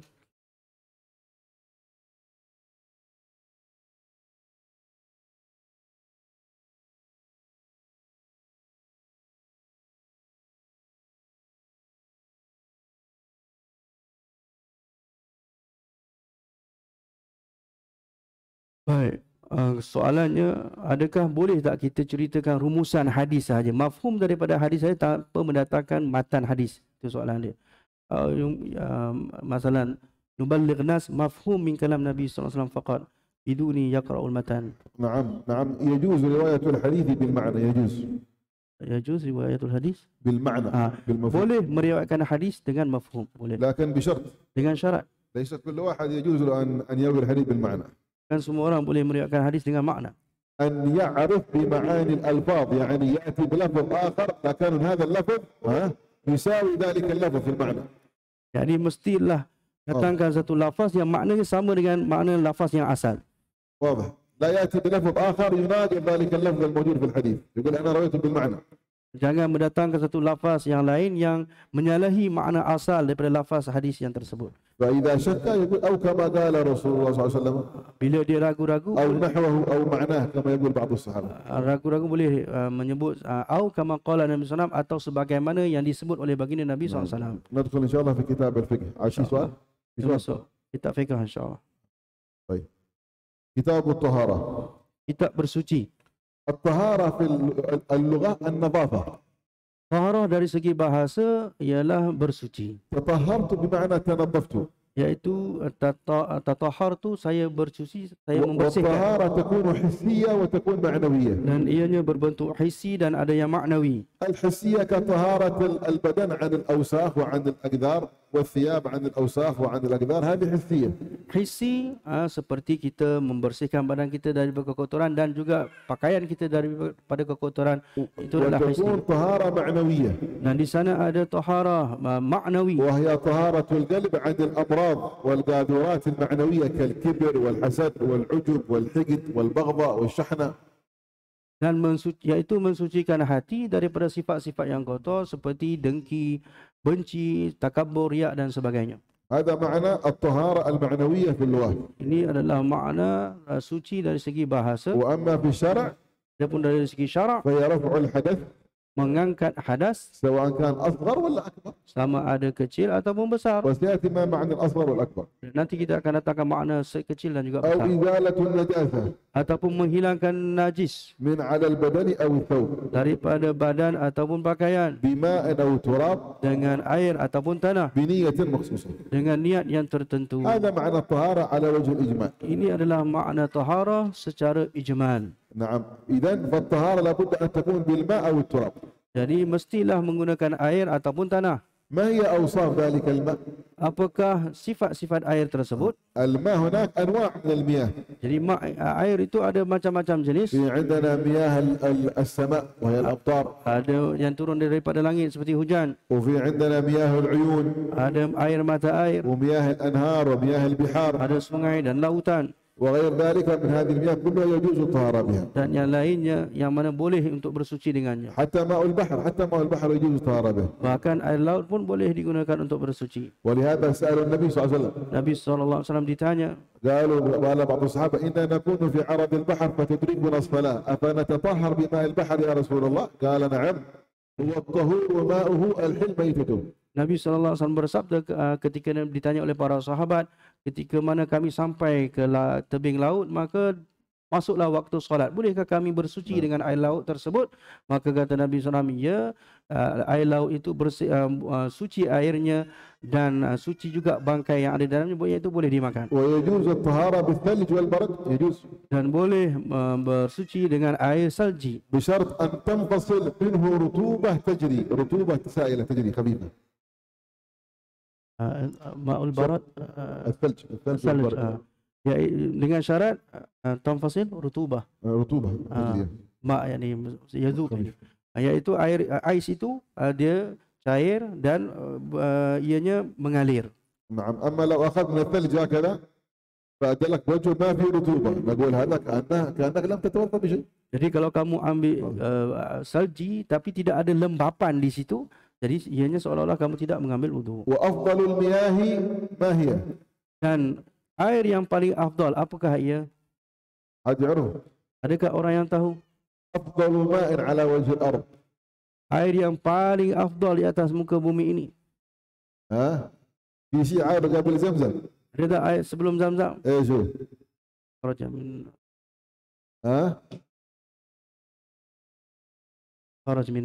بين أصابع النبي صلى الله عليه وسلم. نعم. صحيح. أفضل المياه ما خرج من بين أصابعه صلى الله عليه وسلم. Jadi air yang paling afdal ialah air yang keluar di celah jari baginda Nabi SAW. في غزوة تبوك وفي غزوة المريسيع قال يا رسول الله صلى الله عليه وسلم ما عندنا ماء، قال أعندكم أدوة؟ قالوا نعم ماء قليل فقط تحضروها. وكان القوم فوق 10,000 في رواية فوق 30,000. فأدخل النبي صلى الله عليه وسلم يده فإذا بالماء يفور، قال راوي يفور من بين أصابعه. Dalam peperangan Tabuk dan juga peperangan Muraisi', sahabat mengadu bahawa air sedikit. Jadi mengadu kepada Nabi SAW. Lalu Nabi SAW bertanya, ada tak air yang ada pada kamu? Didatangkan satu bekas yang sedikit saja air. Lalu Nabi SAW memasukkan tangan baginda Nabi SAW, maka keluarlah air di celah jari baginda Nabi SAW yang untuk memberi minum lebih kurang 10,000 orang tentera. Ada sebahagian riwayat mengatakan 30,000. فتوضؤوا وشربوا وسقوا إبلهم. Lalu mereka ونوقهم. mengambil wudu dan minum daripada air tersebut dan memberi minum ternakan mereka, iaitu unta. بعد ما النابع من بين أصابعه صلى الله عليه وسلم يأتي ماء زمزم. Selepas yang keluar daripada jari Nabi SAW barulah air Zamzam. وبعد زمزم يأتي الكوثر. Dan selepas Zamzam air Kautsar. بعد الكوثر يأتي نيل مصر. Kemudian sungai Nil di Mesir. وليش نيل مصر؟ Kenapa sungai Nil di Mesir? لأنه جاء عند النبي صلى الله عليه وسلم إنه نهر من أنهار الجنة. Kerana Nabi SAW bersabda ianya sungai daripada sungai-sungai syurga. فيقول واحد حقه المنبع إلا في الحبشة هناك يرتدي. Mungkin orang berkata hulunya ada di Habsyah, macam mana di syurga? نقول نعم المنبع في يرتدي. الماء هذا من فين يأتي؟ من الأرض هذا. ليس على الله سبحانه وتعالى بمستحيل أن يمده بماء من ماء الجنة. Kita kata ya, air mata air itu daripada yang hulunya di Habsyah, tapi daripada mana ianya datang bukannya mustahil bagi Allah SWT untuk datangkannya daripada ثم syurga. باقي الأنهري ثم باقي فنيل مصر ثم باقي الأنهر. Jadi selepas sungai مثل Nil, جيحون يسيحون. selepas sungai Nil, sungai-sungai yang selainnya. ما شاء الله هنا في أرض الملايين كثير من أنهار سونغاي كثير. Di tanah Melayu banyak sungai. نقول هذه في المرتبة لا تأتي المرتبة الأولى الثانية الثالثة الرابعة في المرتبة الخامسة. Ianya di martabat yang kelima. واضح. نعم. طيب ثم هذه المياه تنقسم إلى أقسام. Air terbahagi kepada beberapa bahagian. الأول الطاهر في نفسه المطهر لغيره. Yang mana yang pertama suci pada dirinya dan boleh menyucikan yang lainnya. يعني هو في نفسه طاهر غير متنجس. Yaitu dia pada dirinya suci, tidak najis. وإذا استعمله الإنسان تطهر به ارتفع حدثه حصلت الطهارة. Kalau orang menggunakannya juga, maka dia boleh menyucikan, maka terangkatlah najis daripada. وهذا يسمونه الماء المطلق. Inilah yang dinamakan sebagai air mutlak. غير المقيد بقيد لازم. مثل ايش القيد اللازم؟ Tidak ada kait atau tidak terikat dengan keterikatan yang lazim. مثل ماء المرق. Seperti kuah, ماء الشراب. seperti air minuman sirap, ماء الحبر. seperti dakwat. هذه كلها ماء مقيدة بقيد لازم. هذه لو تطهر بها ما ارتفع حدثه. Jadi ini adalah air yang sudah terikat, yang ada keterikatan yang lazim, maka kalau menggunakannya tidak terangkatnya, tidak boleh dikira sebagai bersuci. لأنه تحولت حالة الماء إلى حالة أخرى، إلى مرق، إلى حبر، إلى شراب، تحولت حالة. Kerana ianya telah mengubah air tersebut, mengubah kepada dakwat, mengubah kepada kuah, mengubah kepada minuman. فلا يسمى ماء بل يسمى ماء مرق، ماء حبر، ماء شراب، لا يسمى ماء مطلق. Maka ianya tidak dinamakan air sahaja, bahkan dinamakan air dakwat ataupun air kuah. أما ماء البحر أو ماء النهر. Adapun air laut ataupun air sungai. وإن سميته ماء نهر ولا ماء بحر، لكن لو أخذت هذا الماء كذا وقلت واحد هذا إيش هذا؟ يقول لك هذا ماء، ما بيقول لك ماء نهر ولا ماء بحر، هذا ماء. Kalau kamu ambil air sungai ataupun ambil air laut, orang akan kata ini air, orang tak kata pun air yang lain pun. طيب. والقسم الثاني. Dan bahagian yang kedua, الماء الطاهر في نفسه غير المطهر لغيره. air itu suci pada dirinya sendiri tapi tak menyucikan yang lainnya. هو في نفسه طاهر. Dirinya sendiri tahir. لكنه لو تطهر به الإنسان لا يطهر غيره. Tetapi kalau seseorang itu menggunakannya untuk bersuci, maka ianya tidak dikira مثل sebagai ماذا؟ bersuci. مثل الماء المستعمل. Seperti air musta'mal, لو air yang واحد telah الآن digunakan. يتطهر ويجمع الماء هذا في إناء، ثم بعد ذلك يجي واحد ثاني بيستعمل هذا الماء، نقول هو طاهر في نفسه نعم، لكن لا يجوز طهارة به في رفع الحدث ولا إزالة النجس. Jadi kalau seseorang dia mengambil wudu, menggunakan air itu untuk bersuci, kemudian himpunkan air tersebut, datang orang lain untuk menggunakan air tersebut, kita katakan air ini suci tapi tidak boleh digunakan untuk bersuci. لو أراد أن يطبخ به طعام. Kalau nak guna untuk masak. هو ماء مستعمل air yang telah digunakan, لكن كان بطبخ به طعام يجوز nak masak makanan boleh, نعم لأنه طاهر في نفسه. kerana ianya suci pada diri zatnya. رفع الحدث لا يحصل به. أما طهارة الطعام فهو طاهر يجوز الأكل. Cuma ianya tidak boleh mengangkat najis, mengangkat hadas, ataupun untuk makanan boleh, ianya suci. واضح. أو مثلا بيطهر ثيابه من ليس من النجاسة ولكن من العرق أو من الطين أو من التراب يجوز. Ataupun nak gunakan, nak suci pakaian daripada peluh ataupun daripada tanah, bukan daripada najis, boleh. نعم. والثالث الماء المتنجس. Ya. Yang ketiga adalah air yang terkena najis. وهو غير الطاهر وقعت فيه نجاسة وكان أقل من القلتين. Air yang terkena najis yang kurang daripada 2 qalah, فهذا ما يصح الطهارة به. maka tidak boleh digunakan untuk bersuci. أو ماء كثير ولكنه وقعت فيه نجاسة فغير طعمه أو لونه أو ريحه فهذا كذلك متنجس لا يصح الطهارة به. Ataupun air yang banyak yang terkena najis, tetapi air tersebut telah berubah warnanya, rasanya dan juga baunya. نعم. وهناك عندنا ماء ليس متنجس بل نجس. Di sana bukan air, ada air yang disebut air najis, bukan najis, وهو البول seperti air kencing. هذا ماء لكنه في الأصل نجس. Akan tetapi ia ni air, tapi ianya asalnya adalah najis. إذن فأقسام المياه 4. Jadi pembagian air itu ada 4. واحد فقط يصح به الطهارة وهو الماء المطلق. Satu sahaja yang boleh digunakan untuk bersuci, iaitu al-ma'u mutlaq. هل يجوز الطهارة بالماء الحرام؟ ما حرام. كيف ما حرام؟ Boleh tak dengan ma haram, air yang haram digunakan? كيف ما حرام؟ ايش رايكم؟ Macam mana ma haram? لا الخمر متنجس هذا. Sarika. Masruh. او الخمر نجس تستحيل الى نجاسة هذا مثل البول الخمر. لا كيف الحرام؟ لا ماء طاهر طاهر في نفسه مطهر غير لكنه حرام. كيف حرام؟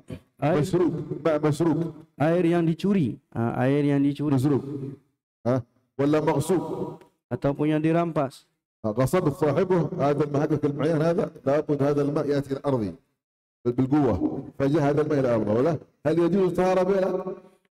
Air yang dirampas contohnya هل يصح؟ bolehkah digunakan untuk bersuci ataupun tidak? قالوا نعم يصح ولكن مع الاثم يحصل به التطهير لكنه مع الاثم. Ia dikira bersuci tetapi dapat dosa. والصلاه التي تصلي بها لا ثواب لك فيها لانه هذا بما كله حرام. Dan solat yang مثل الثوب تصلي بثوب حرام. فلا جماعه صحيحه ولكن بلا ثواب ما هي ثواب. dan solat yang dilakukan dengannya tidak ada pahala baginya. واضح. أو مثلا يصلي في أرض مغصوبة. Ataupun sembahyang di tanah yang dirampas. ليس حقه غصب على واحد. Bukan miliknya tetapi dia merampasnya. يصلي صلاة صحيحة. Dia sembahyang ولكن لا ثواب فيها. Sembahyangnya sahih tapi tidak ada pahala baginya. لا ثواب فيه. واضح. وهناك عندنا ماء مكروه. Dan di sana ada air yang makruh. عرفتم الآن الماء الحرام. Sekarang kamu dah tahu air yang haram. ما هو الماء المكروه؟ Apa itu air yang makruh? الماء المكروه المشمس. Yaitu air musyammas. ايه المشمس؟ Musyammas tu apa? يعني جعلته كذا في إناء نحاس. إناء Contohnya نحاس عرضته للشمس حتى صار حار. فهذا لو أردت الآن أن تتوضأ به مكروه يصح لكنه مكروه. Contohnya di dalam bekas tembaga. Bekas tembaga di bawah yang terbuka terdedah kepada sinaran matahari di waktu yang sangat panas. Kalau gunakan air itu hukumnya makruh. لكن لا يكون مكروه إلا بشروط 4. Dan ianya tidak menjadi makruh melainkan 4 syarat. أن يكون في إناء منطبع يعني يخرج ينفصل منه شيء مثل النحاس. لو رأيت الآن مع الشمس هكذا النحاس تحصل في الماء طبقة ولا خطيرة هذه. Baik, iaitulah daripada inak ataupun bekas yang boleh ditempa. Contohnya tembaga. Kalau kamu lihat di tembaga tu apabila air yang panas, kamu akan nampak lapisan di situ. Lapisan itu sangat berbahaya sekali. هذه لو وقعت على البدن أصيب البدن بالبرص. Kalau kena kepada jasad maka akan kena penyakit kulit, sopak. ولهذا قال النبي صلى الله عليه وسلم للسيدة عائشة مه يا حميراء فإنه يأتي بالبرص. لما أرادت أن تتوضأ بماء هكذا مشمس قال لها مه فنهاها النبي صلى الله عليه وسلم.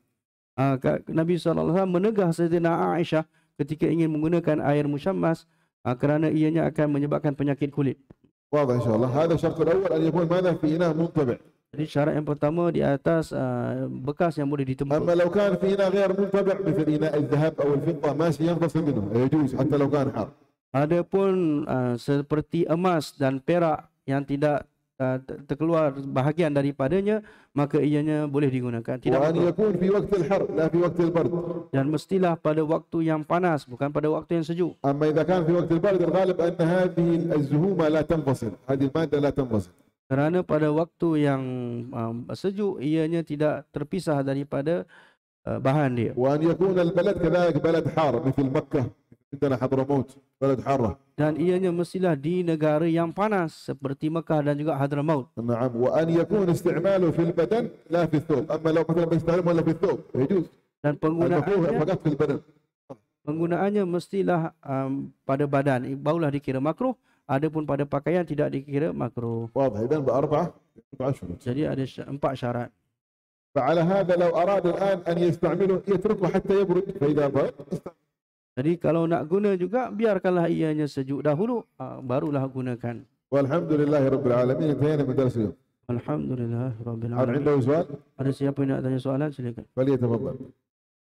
Tanya soalan, silakan.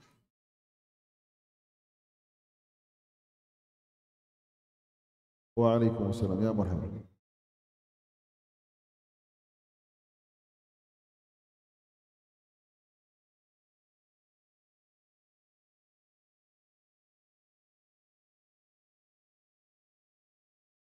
Rumah lelong. Macam mana nak terjemah rumah lelong? Baik. Kuwail ardul maghsub. Lakin عندنا مثلا لو نشتري بيت بعدين من البنك بنوك بعدين ما نستطيع ندفع بعدين أخذه بنك يبيع هذا البيت نحن نشتري. أي حكم لو صلينا في هذا البيت؟ يعني يشتري من ماذا؟ يشتري من البنك ولا؟ هو يشتري من بنك. مثلا أنا أشتري بيت من البنك. أصل هذا البيت بنك يبيعها لأن صاحب البيت ما يقضي دين حقه. صحيح. هل يجوز؟ فالبنك هذا يأخذه فيبيعه لواحد ثاني. أيوة. وهذا الشخص لا يزال عنده موجود. الشخص لابد هو يخرج يعني. يخرج. لو ما خرج مثلا هذه الصورة لو ما خرج يصلي في داخل بيته. وكأنه خرج ليلون هذا. ليلون هذا. خلاص إذا خرج هذا خلاص ما يترتب عليه شيء. Jadi dikira rumah orang tu lah. Sebab bank dah lelong, dah jual untuk dia. Bila bank lelong, duit tu akan nanti kalau lebihan akan diberikan kepada orang tersebut kan. يعني تقصد لو جاء مستأجر ثاني لو جاء مستأجر ثاني يعرف أن هذا البيت حق فلان ذاك. صحيح. يعني إذا عرف بأنه لم يسدد وقد اتفق الاتفاق بينه وبين البنك أنه يؤخذ خلاص ما يسمى بيته هذا. ما يسمى بيته. Kalau dah ada perjanjian, tidak dinamakan rumah orang itu lagi. Sebab rumah tu sudah dilelong dengan perjanjian yang dibuat dengan bank. Jelas. في سؤال عنه. Ada soalan? في سؤال في يا أخي عندهم شيء قصيدة. Tidak. الله في قصيدة.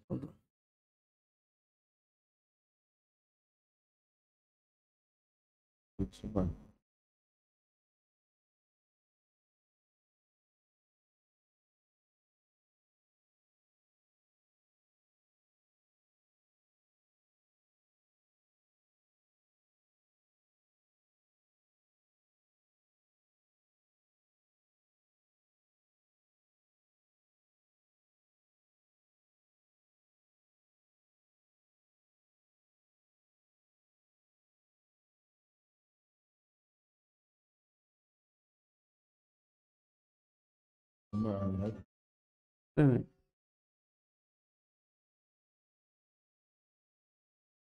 أحسن.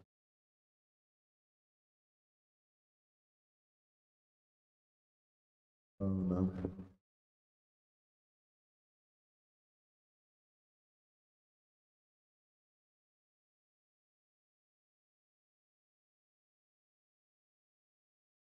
Assalamualaikum warahmatullahi wabarakatuh. وعليكم السلام ورحمة الله وبركاته.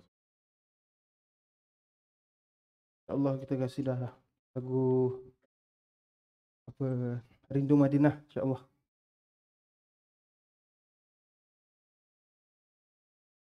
Allahumma salli ala sayyidina Muhammad, ala ali sayyidina Muhammad.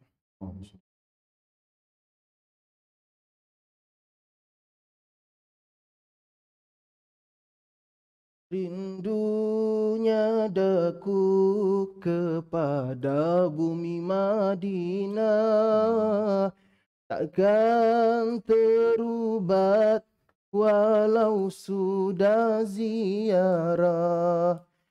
Sekalipun menangis berair mata darah, hati kan tetap rindukan Rasulullah. Allahu Allahu Allahu Allah, Allahu Allah, Habibi Rasulullah. Terimalah dia imbalan ziarah, insan yang lemah ingin berqasidah. Diilhamkan Allah syama'il Muhammadiyah, menangis di Raudhatul Jannah. Allahu Allahu Allahu Allah, Allahu Allah, Habibi Rasulullah.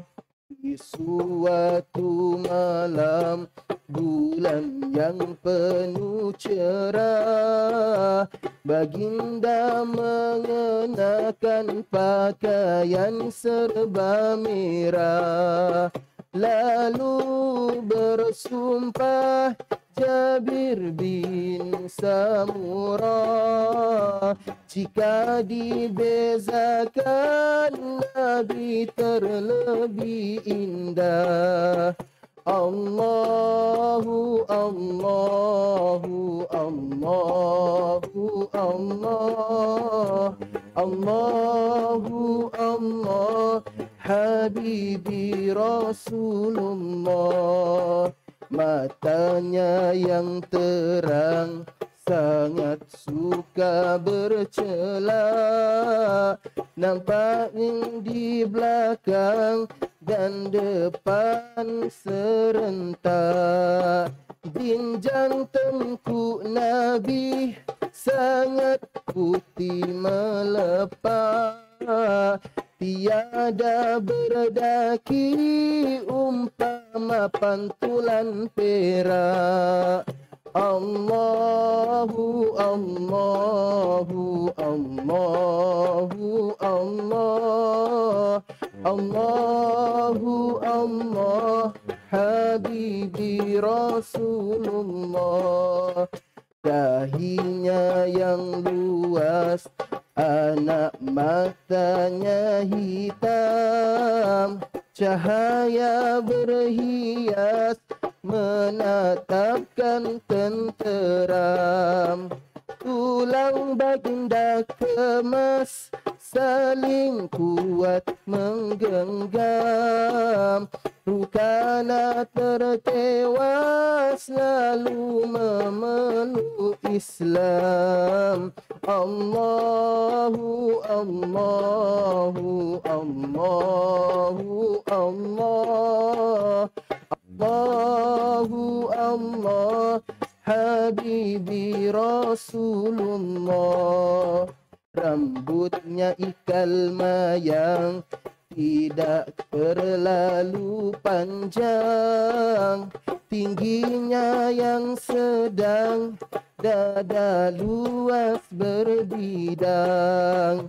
Ketika berjalan condongnya ke hadapan, lajunya seperti turun tempat yang tinggi. Allahu Allahu Allahu Allah, Allahu Allah, Habibi Rasulullah. Helaian bulunya tetapkan terus wujud, hanya belasan uban memikirkan surah Hud.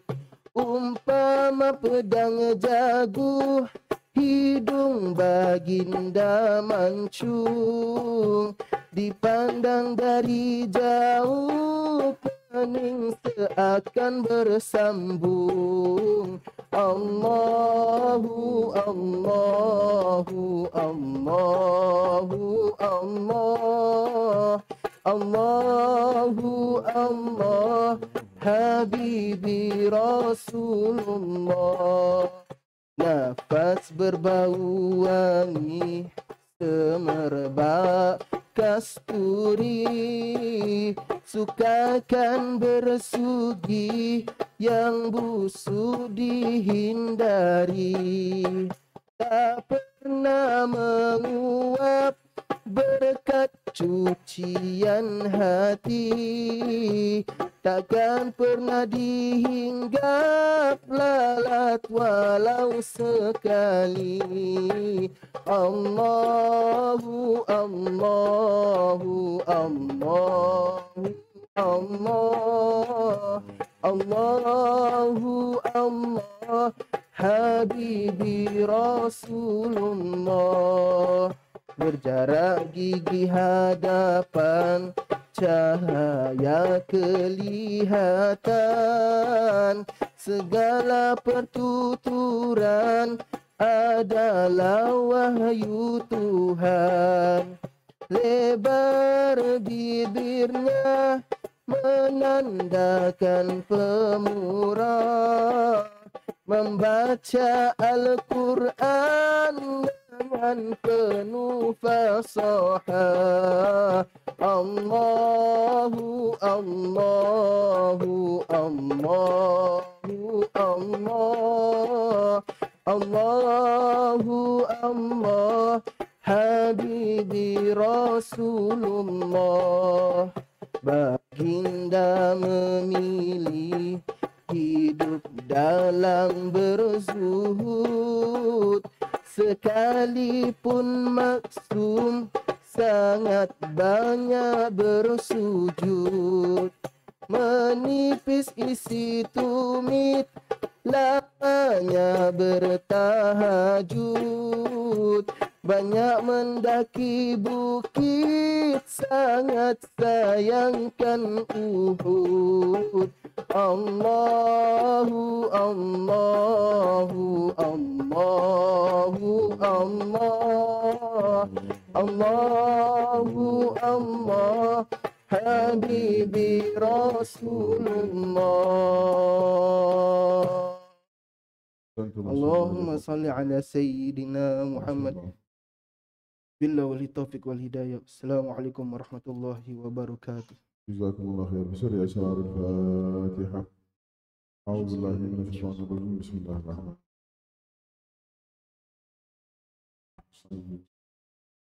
صراط الذين أنعمت عليهم غير المغضوب عليهم ولا الضالين آمين. ربنا انفعنا بما علمتنا، ربي علمنا الذي ينفعنا، ربي فقنا وفقه أهلنا وقربات لنا في ديننا مع القدر أنثى وذكى. ربي وفقنا وفقهم لما ترتضي قولا وفعلا كرما، وارزق القبل حلالا دائما، وآخنا أتقياء علما نحظى بالخير ونكفى كل شر. ربنا واصلح لنا كل شؤون، وأقر برضا منك العيون، واقض عنا ربنا لنا كل الديون قبل أن تأتينا رسل المنون واغفر أستر أنت أكرم من ستر وصلاة الله تغشى المصطفى من إلى الحق دعنا والوفاء بكتاب في للناس شفاء وعلى الآل الكرام الشرفاء وعلى صحب المصابيح الغرار اللهم أرنا بهداك واجعلنا ممن يسارع في رضاك ولا تولنا وليا سواك ولا تجعلنا ممن خالف أمرك وعصاك وحسبنا الله ونعم الوكيل ولا حول ولا قوة إلا بالله العلي العظيم يا ربنا اعترفنا بأننا اقترفنا وأننا أسرفنا على لظى أشرفنا فتب علينا توبة تغسل لكل حوبة واستر لنا العورات وآمن روعات واغفر لوالدينا ربي ومولودينا والأهل والإخوان وسائر الخلان وكل ذي محبة أو جيرة أو صحبة والمسلمين أجمع آمين ربي اسمع فضلا وجودا منا باكتساب منا بالمصطفى الرسول نحظى بكل سول بالمصطفى الرسول نحظى بكل سول بالمصطفى الرسول نحظى بكل سول صلى وسلم ربي عليه عد الحب وآله وصحبه عداد تش الصحب والحمد للإله في البدء والتناهي سلام سلام كمسك الختام عليكم حيبا بنايا كرام ومن ذكرهم أنسنا في الظلام ونور لنا